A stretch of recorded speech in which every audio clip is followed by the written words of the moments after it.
Hello friends, home science with Vandana में आपका स्वागत है। फ्रेंड्स, आज हम बात करेंगे यहाँ तक हम कर चुके हैं। ये हमारा जो चल रहा है लेसन, इस लेसन में इसके आगे हम कर चुके हैं। यहीं से आज हम बात करेंगे मातृ एवं शिशु कल्याण सेवा केंद्र। मातृ एवं शिशु कल्याण सेवा केंद्र पे आज हम बात करेंगे। यहाँ पे यह केंद्र निम्नलिखित कार्य करते हैं। मातृ एवं शिशु कल्याण सेवा केंद्र में यह केंद्र निम्नलिखित कार्य करते हैं। ये केंद्र क्या क्या कार्य करते हैं? अगर यह ऐसा क्वेश्चन बना, ये क्वेश्चन ऐसा पूछा जाता है कि मातृ एवं शिशु कल्याण सेवा केंद्र ये किसके लिए कार्य करते हैं? यह केंद्र निम्नलिखित कार्य करते हैं। पहला, गर्भवती माता के लिए। गर्भवती माता के लिए प्रसव पूर्व सेवा व्यवस्था। यहाँ पे प्रसव पूर्व सेवा में गृह सेवा और संस्था सेवा दोनों आती है। प्रसव पूर्व सेवा व्यवस्था में गृह सेवा और संस्था सेवा दोनों आती है। उसके बाद प्रसूति के लिए दूसरा क्या है? यह केंद्र निम्नलिखित जो कार्य करता है, एक तो गर्भवती माता के लिए है, दूसरा प्रसूति के लिए है। और गर्भवती माता के लिए जो करता है वो प्रसव पूर्व सेवा व्यवस्था है। गृह सेवा और संस्था सेवा। गृह सेवा मतलब घर पर ही सामान्य देखरेख। संस्था सेवा प्रसूति केंद्रों, प्रसूति गृहों, अस्पतालों आदि में सम्यक देखरेख। उसके बाद यहाँ पे प्रसूति के लिए, गर्भवती माता के लिए हो गया, हम बात करेंगे प्रसूति के लिए। प्रसूति के लिए जो सेवा है वो प्रसवकालीन सेवा। प्रसूति के लिए प्रसवकालीन सेवा, जिसमें आता है गृह प्रसव व्यवस्था और चिकित्सा संस्थाओं में प्रसव व्यवस्था। यहाँ पे पूछा जा सकता है कि प्रसवकालीन सेवा है, तो ऑप्शन में ये ऑप्शन दे देगा, गृह प्रसव व्यवस्था और चिकित्सा संस्थाओं में प्रसव व्यवस्था। उसके बाद एक है, अच्छा ये इतना ही है। तीसरे नंबर एक और है, ये प्रसूति केंद्रों, प्राथमिक स्वास्थ्य केंद्रों, प्रसूति गृहों, प्रसूति अस्पतालों आदि में। ये जो है, ये जो पूछा है यहाँ से, चिकित्सा संस्थाओं में प्रसव व्यवस्था। चिकित्सा संस्थाओं में जो प्रसव व्यवस्था है वो प्रसूति केंद्रों, प्राथमिक स्वास्थ्य केंद्रों, प्रसूति गृहों, प्रसूति अस्पतालों आदि में। उसके बाद तीसरे नंबर पे प्रसवोत्तर सेवा। प्रसवोत्तर सेवा इसमें जो आ रहा है, ये जो दूसरे नंबर प्रसूति के अंतर्गत आ रहा है, प्रसवकालीन सेवा, प्रसवोत्तर सेवा। प्रसवकालीन सेवा से संबंधित है। प्रसवकालीन सेवा की अगर हम बात करें तो इसके अंतर्गत दो बातें आती है, गृह प्रसव व्यवस्था, चिकित्सा संस्थाओं में प्रसव व्यवस्था। ये आप देख लीजिए, यहाँ पे जो प्रसवकालीन सेवा आ रही है, यहाँ पे पूछा गया है कि मातृ एवं शिशु कल्याण सेवा केंद्र। तो यहाँ पे पहला गर्भवती माता के लिए यह केंद्र निम्नलिखित कार्य करते हैं, गर्भवती माता के लिए, प्रसूति के लिए। उसके बाद तीसरा पॉइंट आप देख लीजिए, फिर उसके बाद हम डिटेल करेंगे। धात्री एवं शिशु सेवा के लिए 3 तरह की सेवा देता है जो हमारे मातृ एवं शिशु कल्याण सेवा केंद्र है। मातृ एवं शिशु कल्याण सेवा 3 तरह की सेवा देता है। एक प्रसूतर सेवा और धात्री एवं शिशु सेवा। यहाँ पे तीसरे नंबर पे धात्री एवं शिशु सेवा है, पहले नंबर पे प्रसव सेवा। गर्भवती माता के लिए, प्रसूति के लिए। गर्भवती माता के लिए जो कहने का मतलब आप ऐसे समझो, जो गर्भ में बच्चे होते हैं गर्भवती माता कहलाती हैं, तो ये सेवा उनके लिए रहती है ये। उसके बाद प्रसूति के लिए मतलब प्रसवकालीन सेवा, जो प्रसव की अवस्था होती है, जो डिलीवरी होने का टाइम होता है, ये आप समझिए कि डिलीवरी होने का टाइम, गर्भवती माता प्रसव पूर्व सेवा व्यवस्था होती है, मतलब प्रसव होने से पूर्व सेवा व्यवस्था इसमें होती है। और उसके बाद दूसरे नंबर पे प्रसूति के लिए, जिसमें प्रसवकालीन सेवा मतलब प्रसव के टाइम का सेवा, प्रसव काल का सेवा। उसके बाद तीसरे नंबर पे आता है धात्री एवं शिशु सेवा। जब बच्चा जन्म ले लेता है और वो माता दूध पिलाने वाली होती है, और बच्चे की सेवा मतलब जो दूध पिलाने वाली माँ और बच्चा है उसकी सेवा। तो ये 3 तरह के वो देता है, 3 तरह के मातृ एवं शिशु कल्याण सेवा 3 तरह की सेवा देता है। एक प्रसव पूर्व सेवा, एक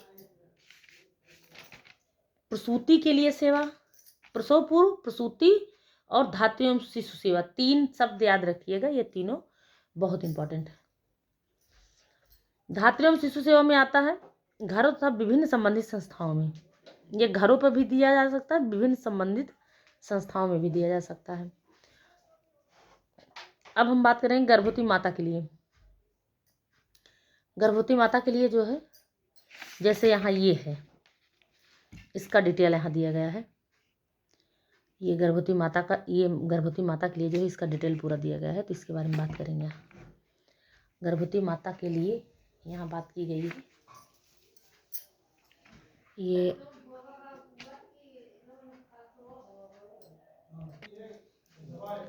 गर्भवती माता के लिए बात करेंगे। प्रसव पूर्व सेवा व्यवस्था। प्रसव पूर्व सेवा व्यवस्था में क्या रहता है, ये आप डिटेल इसको पढ़ भी सकते हैं, और वैसे मैं रीड कर रही हूँ, आप देख लिए। भारत की ग्रामीण जनता, भारत की ग्रामीण जनता हेतु स्वास्थ्य सेवाओं का मुख्य केंद्र प्राथमिक स्वास्थ्य केंद्र ही है। अतः इन केंद्रों में यह व्यवस्था की गई है कि ग्रामीण गर्भवती माताओं को प्रसूति सेवाओं का यथोचित लाभ केंद्र तथा घरों में प्राप्त हो सके। यद्यपि केंद्र की इन सेवाओं में अभी विस्तार की काफ़ी आवश्यकता है, काफ़ी आवश्यकता है, फिर भी पहले जहां यह सेवाएं कुछ भी नहीं थी, केवल अशिक्षित दवाइयों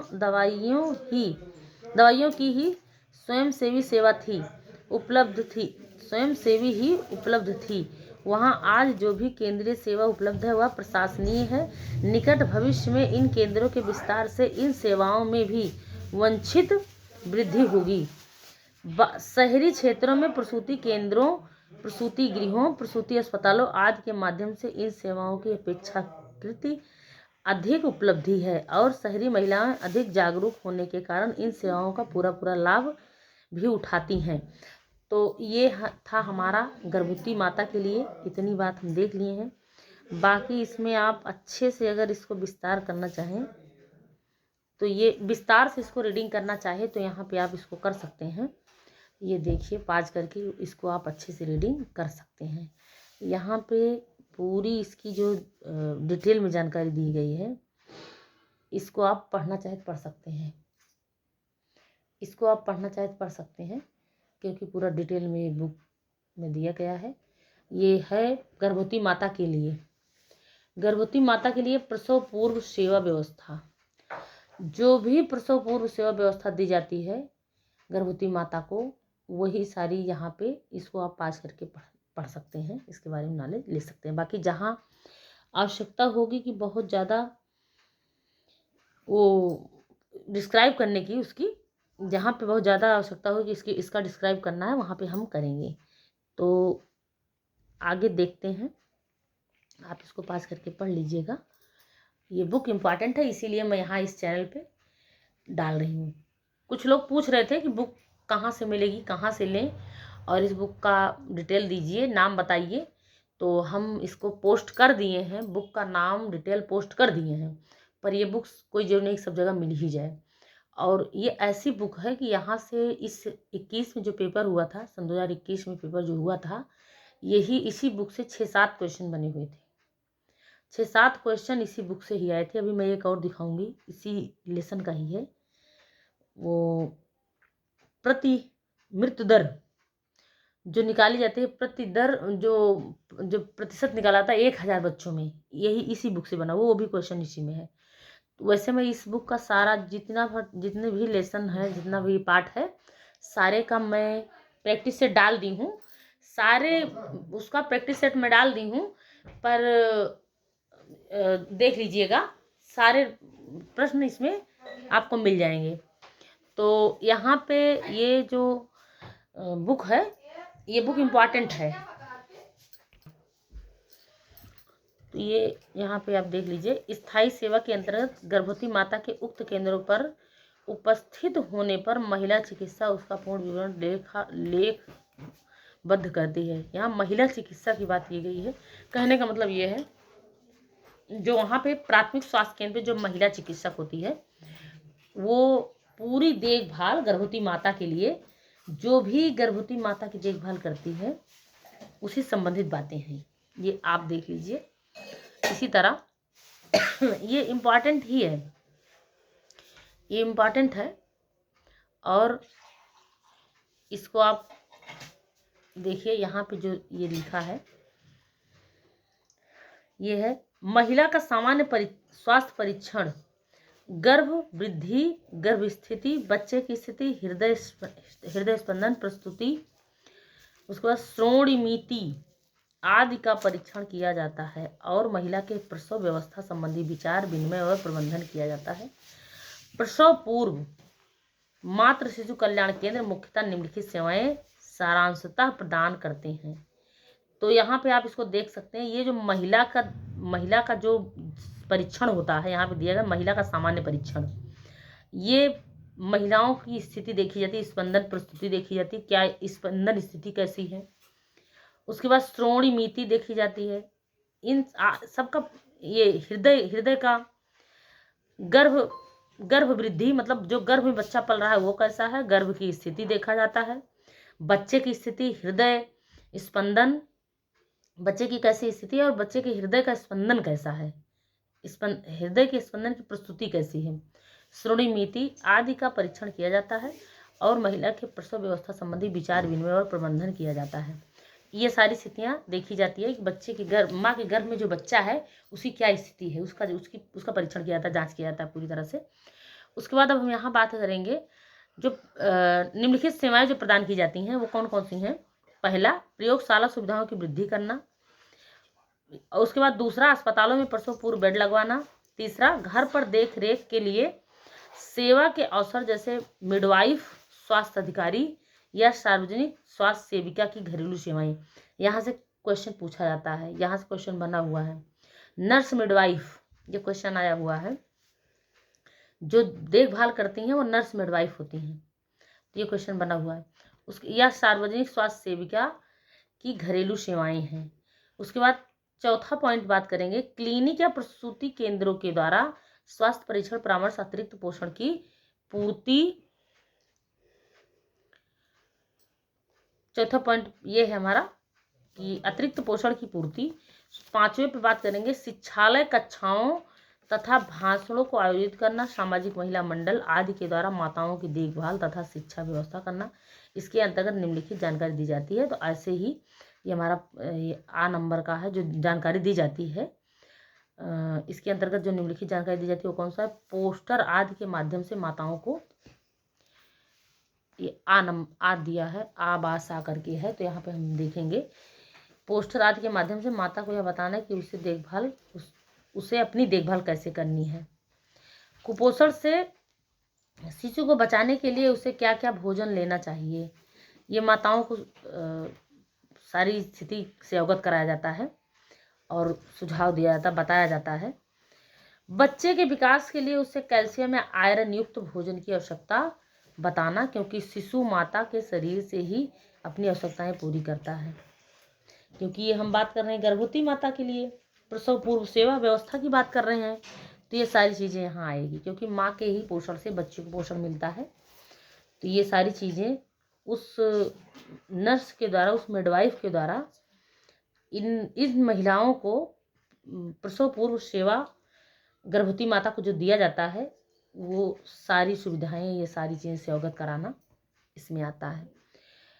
उसके बाद बात करेंगे हम, माता के हरी सब्जी, पालक, बथुआ, मेथी तथा दूध के सेवन के लाभ बताना। मतलब माता, जो गर्भवती माता है, प्रसव पूर्व सेवा में जो गर्भवती माता होती है उसको सब लाभ बताना कि क्या कैसे कैसे क्या किस चीज़ का सेवन करना, कैसे रखना है, साफ सफाई, खान पान कैसे रखना है। अब हम यहाँ बात करेंगे दूसरे नंबर प्रसूति के लिए। जो प्रसूति के लिए अगर जो हम बात करेंगे वो प्रसवकालीन सेवा व्यवस्था, मतलब प्रसव के टाइम की सेवा व्यवस्था है, प्रसवकालीन सेवा व्यवस्था। प्रसूति के लिए प्रसवकालीन सेवा व्यवस्था, और वो हम गर्भवती माता के लिए की बात कर रहे थे, प्रसव पूर्व सेवा की बात कर रहे थे। अब ये प्रसव काल के टाइम का बात है, प्रसव काल, प्रसव समय जो होता है, प्रसव के टाइम की बात देखेंगे क्या है इसमें। गृह व्यवस्था, गृह प्रसव व्यवस्था, प्रसवकालीन सेवा व्यवस्था में जो आ रहा है वो आ रहा है हमारा गृह प्रसव व्यवस्था। गृह प्रसव व्यवस्था में अगर हम बात करेंगे,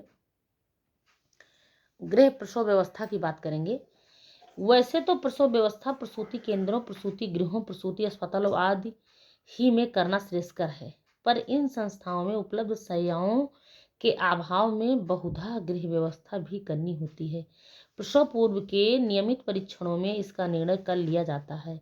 उन समस्त प्रसूति महिलाओं का जिनका गर्भ पूर्ण सामान्य स्थिति में हो, कोई अवरुद्धता की संभावना न हो, घर पर समस्त सुविधाएं उपलब्ध हो, वातावरण संपूर्णतः शुद्ध हो या घर पर ही प्रसव कराने का प्रबंध किया जा सकता है। घर पर प्रसव की समस्त व्यवस्थाएं, कहने का मतलब यहाँ पे जो बात की गई है गृह प्रसव व्यवस्था में कि प्रसूता की स्थिति क्या है, और ऐसी ये गृह प्रसव व्यवस्था की स्थिति क्यों बनती है, क्योंकि जहाँ पे हमारे जो प्राथमिक स्वास्थ्य केंद्र है वहाँ पे अगर बेड नहीं है, शैय्याओं लिखा है, ये देखिए उपलब्ध शैय्याओं के अभाव में, जहाँ पे बेड का अभाव होता है, जो बेड होते हैं पूरी तरह से नहीं होते हैं, कम होते हैं, तो ऐसी स्थिति में घर पे ही प्रसव व्यवस्था हो जाती है। और घर पे प्रसव व्यवस्था होने में भी ध्यान देना पड़ता है कि स्थिति क्या है। साधारण स्थिति है, नॉर्मल है, सारी स्थिति सब कुछ सही है, सब नॉर्मल हो जाएगा, प्रसव में कोई बाधा नहीं आएगी।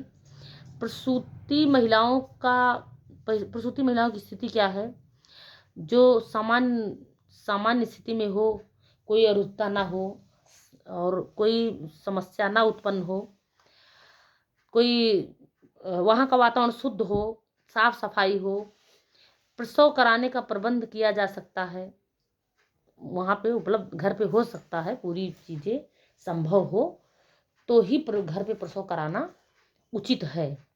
गृह प्रसव व्यवस्था तभी संभव हो पाएगा, तभी अच्छा माना भी जा सकता है, ये सारी स्थिति होने के बाद, क्योंकि स्थिति प्रसूता की स्थिति नॉर्मल हो, कोई समस्या ना हो, कोई विशेष उसके साथ उसकी स्थिति में कोई परिवर्तन ना हो, सामान्य स्थिति हो, तभी ये सब संभव है।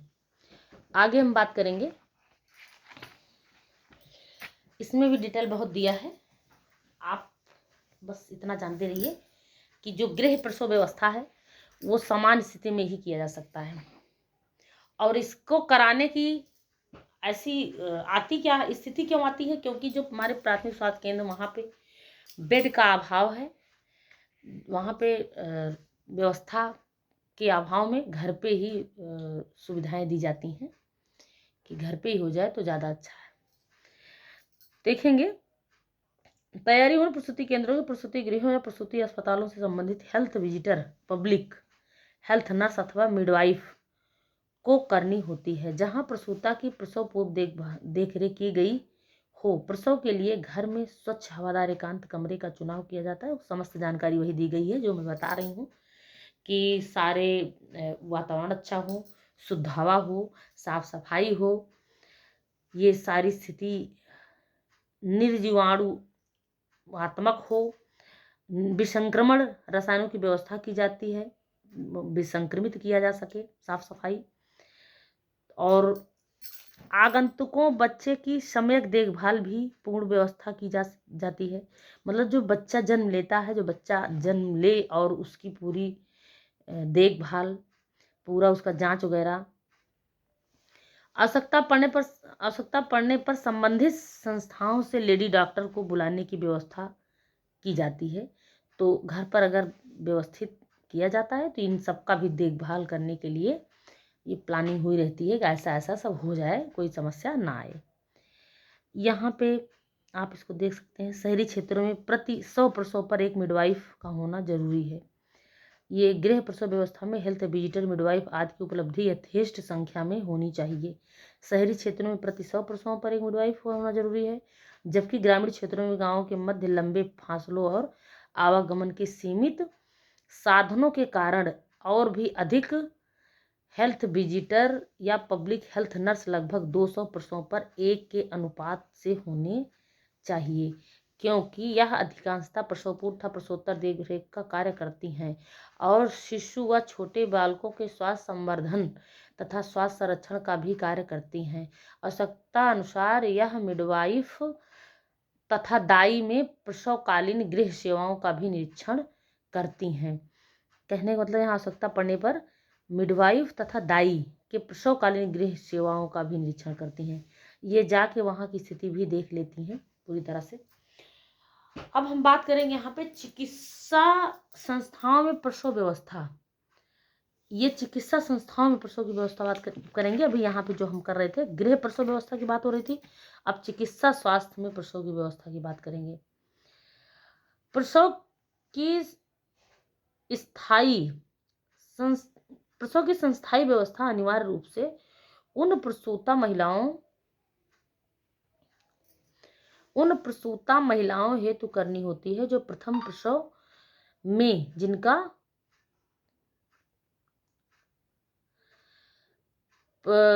जिनका प्रसव असामान्य स्थिति का होने की संभावना हो, चौथा या उससे भी बाद का हो। हालांकि आजकल संभावना हो चौथा या उससे भी बाद का हो, हालांकि आजकल 2 अथवा 3 संतान उत्पत्ति पर ही जोर दिया जाता है।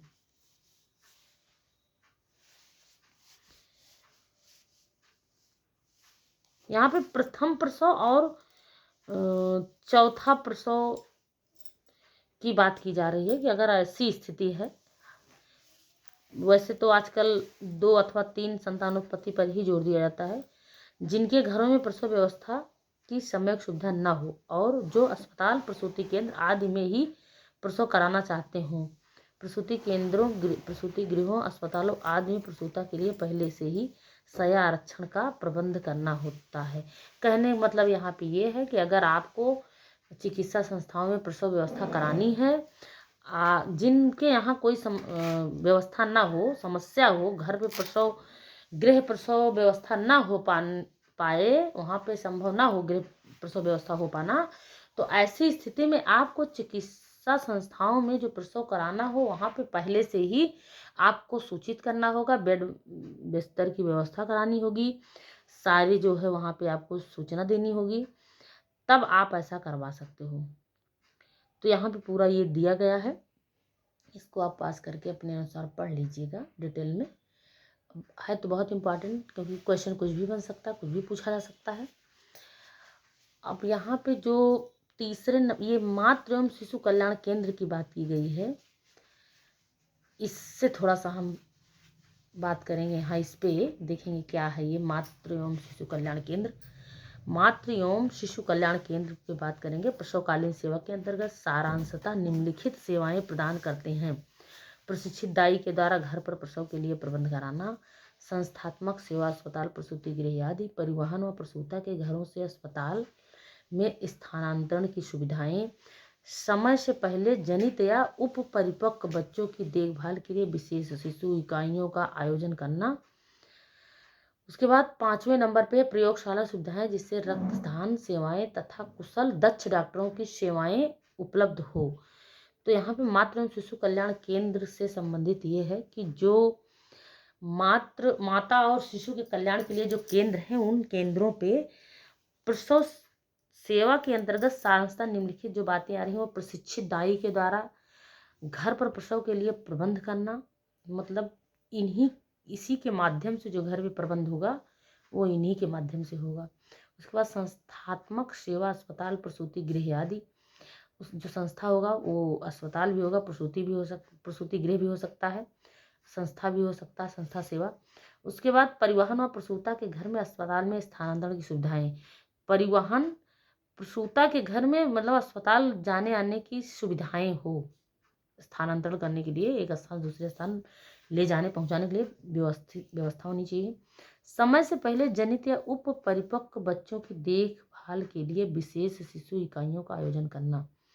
समय से पहले जो बच्चे हैं उप परिपक्व, पूरी तरह से परिपक्व नहीं है, उनकी देखभाल करने में विशेष चीज़ों को, शिशु के अंदर विशेष इकाइयों का आयोजन करना, चीज़ों को ध्यान देना, ये स्थिति होनी चाहिए। उसके बाद प्रयोगशाला सुविधाएं, जिससे रक्तदान सेवाएं था कुशल दक्ष डॉक्टरों की सेवाएं उपलब्ध हो, जैसे वहाँ पे ब्लड की समस्या हो तुरंत ब्लड मिल जाए। उसके बाद जांच की सुविधा हो, प्रयोगशाला सुविधाएं, कोई जांच होना हो, रक्त सेवा। उसके बाद कुछ कुशल दक्ष डॉक्टर, मतलब जो एकदम ट्रेन डॉक्टर होते हैं, कोई दिक्कत ना हो, सारी चीज़ों को तुरंत समझ लें, सारी समस्याओं को। तो ये सारी चीज़ें मातृ एवं शिशु कल्याण केंद्र जो है वो निम्नलिखित चीज़ों पर ध्यान देता है, ये सारी सेवाएं उपलब्ध कराता है। अब हम बात करेंगे प्रसूतर सेवा व्यवस्था की बात करेंगे। प्रसूतर सेवा व्यवस्था में जो बात की गई है, यहाँ पे प्रसूतर सेवा व्यवस्था, प्रसूतर सेवा व्यवस्था प्रसव के पश्चात माता एवं शिशु की देखभाल या सेवाओं को प्रसूतर सेवाएं कहते हैं। बच्चों के जन्म के बाद की बात है ये। प्रसूतर सेवा व्यवस्था की बात की जा रही है। प्रसूत सेवा कहते हैं इस अवस्था में 2 विशेषज्ञों की आवश्यकता है, प्रसूति विज्ञानी तथा बाल रोग विशेषज्ञ। प्रसूति विज्ञानी तथा बाल रोग विशेषज्ञ। तो धात्री माता की प्रसूतर उपचार एवं देखभाल कम से कम 10 दिन तक अवश्य होनी चाहिए। बच्चे के जन्म के बाद ये क्वेश्चन पूछा गया है, ये बनता है क्वेश्चन।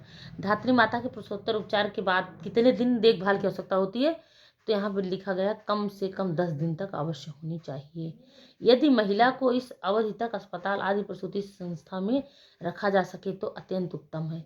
पर आजकल तो अब जमाना दूसरा आ गया है कि बच्चे जन्म लेते हैं और नॉर्मल हुए हैं तो उसी दिन घर आ गए, और नहीं तो ऑपरेशन हुआ है तो चौथे और छठे दिन भी भेज देते हैं।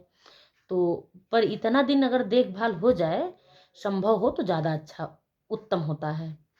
अन्यथा शीघ्र ही छुट्टी देने पर वहाँ की health visitor, public health nurse अथवा मिडवाइफ महिला की उसके घर पर इस अवधि तक पूर्ण देखभाल करें। घर पर किए गए प्रसव के दौरान देखभाल की भी यही व्यवस्था हो। इस अवधि में प्रसूता के सामान्य स्वास्थ्य तथा गर्भाशय आदि जनेंद्रियों के प्रत्यावर्तन की ओर पूर्ण ध्यान दिया जाना चाहिए तथा प्रसूता के सूती स्राव, ये देखिए, तथा प्रसूता के सूती स्राव से कहते हैं लोचिया, लोचिया कहते हैं, लोचिया निस्तारण तथा संक्रमण निवारण की पूर्ण सावधानी रखनी चाहिए। सूती स्राव मतलब जो महिलाओं को, प्रसूता महिलाओं को जन्म के बाद जो होता है, निस्तारण तथा संक्रमण निवारण की पूर्ण सावधानी रखनी चाहिए। कहने जिस महिला को जो बच्चे जन्म देने के बाद जो भी साफ सफाई का ध्यान देना है, जो महिलाओं के साथ जो भी रहता है उसको ध्यान देना, साफ सफाई करना, तो यहाँ पे ये बात की गई है। उसके यथेष्ट पोषण तथा शिशु के स्तनपान आदि की भी व्यवस्था की जाती है। स्तन स्वास्थ्य तथा सफाई आदि का सम्यक प्रशिक्षण दिया जाता है। परिवार नियोजन संबंधी समस्त जानकारियाँ दी जाती हैं तथा दूसरे अथवा तीसरे प्रसव पर वंध्याकरण के लिए प्रेरित किया जाता है। प्रसूता की इच्छुकता तथा स्वीकृति पर वंध्याकरण की पूर्ण सुविधा उपलब्ध कराई जाती है। प्रसूतर सेवा के प्रमुख उद्देश्य: प्रसूतर कठिनाइयों को तथा श्रमिकों को कम करना, माता के स्वास्थ्य में तीव्र गति से सुधार लाना तथा सामान्य शारीरिक स्थिति में लाने का प्रयास करना, स्तन्य दुग्ध निर्माण की पर्याप्तता की जांच करना, परिवार नियोजन सेवाएं प्रस्तुत करना तथा परिवार या माता को प्राथमिक आधारभूत स्वास्थ्य शिक्षा देना। ये हो गया प्रसूतर सेवा के प्रमुख उद्देश्य। मतलब जो प्रसव के बाद जो सेवा दी जाती है उसके प्रमुख उद्देश्य क्या होते हैं, प्रमुख उद्देश्य क्या होने चाहिए, यही है। उसके बाद प्रथम सप्ताह के अंत में या अस्पताल से छुट्टी दिए जाने के समय प्रसूता का पूर्ण शारीरिक परीक्षण किया जाता है। कहने का मतलब जो भी छुट्टी देने के टाइम पे जो जांच वगैरह किया जाता है, ये सारा इसमें दिया गया है। उसके बाद मातृ एवं शिशु कल्याण केंद्र प्रसूतर सेवा सारांश निम्नलिखित ढंग से प्रदान करते हैं। मातृ एवं शिशु सेवा, मातृ एवं शिशु कल्याण केंद्र प्रसूतर सेवाएं सारांशता निम्नलिखित ढंग से प्रदान करते हैं। माताओं को घर पर परामर्श देना, प्रसूतर, ये देखिए दिखाई नहीं दे रहा था, यहाँ पर हम बात करें मातृ एवं शिशु कल्याण केंद्र प्रसूतर सेवाएं साधारणतः निम्नलिखित ढंग से प्रदान करते हैं। माताओं को घर पर परामर्श देना, प्रसूतर क्लिनिक में माता को सुझाव तथा परामर्श देना। उसके बाद प्रसव पूर्व सेवाओं, प्रसूतर समस्याओं कठिनाइयों के लिए अस्पताल में बेड की व्यवस्था करना, परिवार नियोजन के बारे में समझाना। ये मातृ एवं शिशु कल्याण केंद्र प्रसूतर सेवाएं साधारणतः निम्नलिखित ढंग से प्रदान करते हैं, ये है। उसके बाद अब हम बात करें धात्री एवं शिशु सेवा, जो दूध पिलाने वाली माताएं और बच्चों की सेवा की बात करेंगे, क्योंकि तीसरा स्टेप है ये हमारा। एक तो था गर्भवती माताओं की देखभाल, उसके बाद एक गर्भकालीन सेवा, प्रसवकालीन सेवा, प्रसूति सेवा। अब हमारा चला धात्री एवं शिशु सेवा। धात्री एवं शिशु सेवा पे हम थोड़ा सा बात करते हैं। धात्री एवं शिशु सेवा की बात कर लेते हैं। यहाँ पे धात्री एवं शिशु सेवा हेल्थ विजिटर या पब्लिक हेल्थ नर्स द्वारा घरों पर या इस संस्थाई प्रसूतर क्लिनिक्स में उपलब्ध कराई जाती है। इस सेवा के अंतर्गत धात्री के स्वयं के स्वास्थ्य संवर्धन तथा शिशु स्वास्थ्य संवर्धन एवं संरक्षण के प्रति उचित परामर्श दिया जाता है और आवश्यक प्रतिरोधात्मक टीकों आदि की व्यवस्था की जाती है। वस्तुतः इस सेवा का ये बात यहाँ से करेंगे। अब ये हमारा इधर का हो गया था, और अब हम इधर देखें। अधिकांश ये हम देख रहे हैं धात्री एवं शिशु सेवा। धात्री एवं शिशु सेवा की बात हम कर लिए हैं। उसके बाद यहाँ पे अब धात्री की बात चल रही है। हम प्रसव पूर्व सेवा देख लिए, प्रसवकालीन सेवा देख लिए, अब धात्री एवं शिशु सेवा देख रहे हैं। मतलब दूध पिलाने वाली माता और बच्चे की जो स्थिति है उसको देखेंगे जन्म के बाद। तो यहाँ पे बच्चे के सारे प्रतिरोधक टीका लगवाना, उसके रोग सारी साफ सफाई, स्नान कराना, सब इसमें दिया गया। आप इसको आप रीड कर सकते हैं पास करके। यहाँ पे थोड़ा सा हम बात करेंगे, यहाँ से ये पॉइंट से बात करेंगे। गर्भवती धात्री एवं शिशु सेवा के अंतर्गत पोषण संबंधी जानकारी भी प्रदान की जाती है।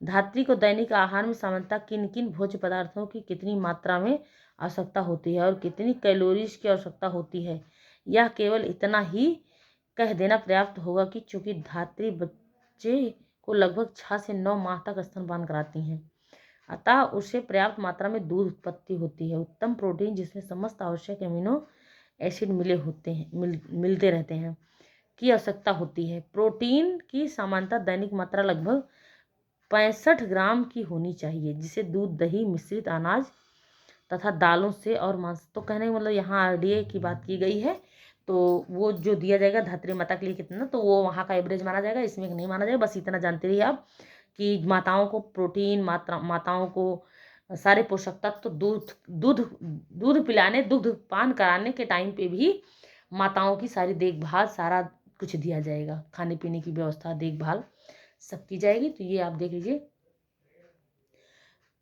ये आप पास करके इसको पढ़ लीजिएगा, इम्पॉर्टेंट ही है आपके लिए, ये इम्पॉर्टेंट ही है, आप इसको पास करके पढ़ लीजिए। ये प्रसव, ये धात्री माता और शिशु की सेवा है। यहाँ पे एक बात ये है, बच्चों को कम से कम 6 माह तक स्तनपान कराना आवश्यक होता है, अति आवश्यक होता है, क्योंकि माता का दूध बच्चे के लिए जहाँ स्वाभाविक श्रेष्ठ आहार बनता है, वहाँ यह बच्चे को 6 माह तक शीतलता, खसरा, डिप्थीरिया, मम्स, पोलियो आदि संक्रामक रोगों से बचाए रखने के लिए रक्षात्मक एंटीबॉडीज भी प्राप्त कराता है। तो आप देख लीजिए, 6 माह तक स्तनपान करना, ये बार बार क्वेश्चन पूछाता है, यहीं से क्वेश्चन बनता है, यहीं से ये क्वेश्चन उठाया गया है। ऐसे ही आप अगर इसको रीड करेंगे तो बहुत सारी चीज़ें मिलेगी। ये क्वेश्चन सबको मिला है कि बच्चों को कितने माह तक स्तनपान कराना चाहिए, 6 माह तक। 6 माह तक बहुत ज़रूरी है। तो आपको इस बुक से बहुत सारी चीज़ें ऐसे मिलेंगी जो आपके लिए आवश्यक होंगी, और बस ये आपको थोड़ा सा समय देना है। आपको बहुत बड़ी वीडियो तो मैं नहीं बनाती हूँ, पर ये है कि हो जाता है 35 मिनट का वीडियो हो जाता है लगभग, कभी 20 मिनट का, कभी 30 मिनट का, कभी 35 मिनट का। पर आप इसको अपने अनुसार रीड कर लीजिएगा, आपके लिए बहुत आवश्यक होगा। यहाँ पे बहुत सारी चीज़ दी गई हैं, इसको आप सब पढ़ के देख सकते हैं। मैं इसका प्रैक्टिस सेट डाल दी हूँ इसी अपने चैनल पे। ये इसका प्रैक्टिस सेट अपने चैनल पे डाल दी हूँ, उसका वो प्लेलिस्ट भी बना हुआ है। आप वहाँ जाके और उस प्लेलिस्ट में सारे उसको देख लीजिएगा, सारे जो है सारे प्रैक्टिस सेट को देख लीजिए टॉपिक वाइज। मैं जो जैसे से इस बुक में जैसे लेसन वाइज मैं सारे का प्रैक्टिस डाल दी हूँ। अब हम यहाँ से दूसरी क्लास में देखेंगे मातृ एवं शिशु कल्याण सेवाओं के समझ आने वाली समस्याओं। यहाँ से दूसरी क्लास में बात करेंगे। तो फ्रेंड्स, आज के लिए इतना ही। हमारे चैनल को सब्सक्राइब कीजिएगा, वीडियो को लाइक कीजिएगा, और ऐसे ही इम्पॉर्टेंट मैटर हम आपको देते रहेंगे। ये बुक अभी हम 8 लेसन तक करवा दिए हैं, और जो भी है हम कंप्लीट करवा देंगे। हम आधा लगभग कर चुके हैं और आधा में कंप्लीट करवा देंगे। तो फ्रेंड्स, आज के लिए इतना ही। धन्यवाद फ्रेंड्स।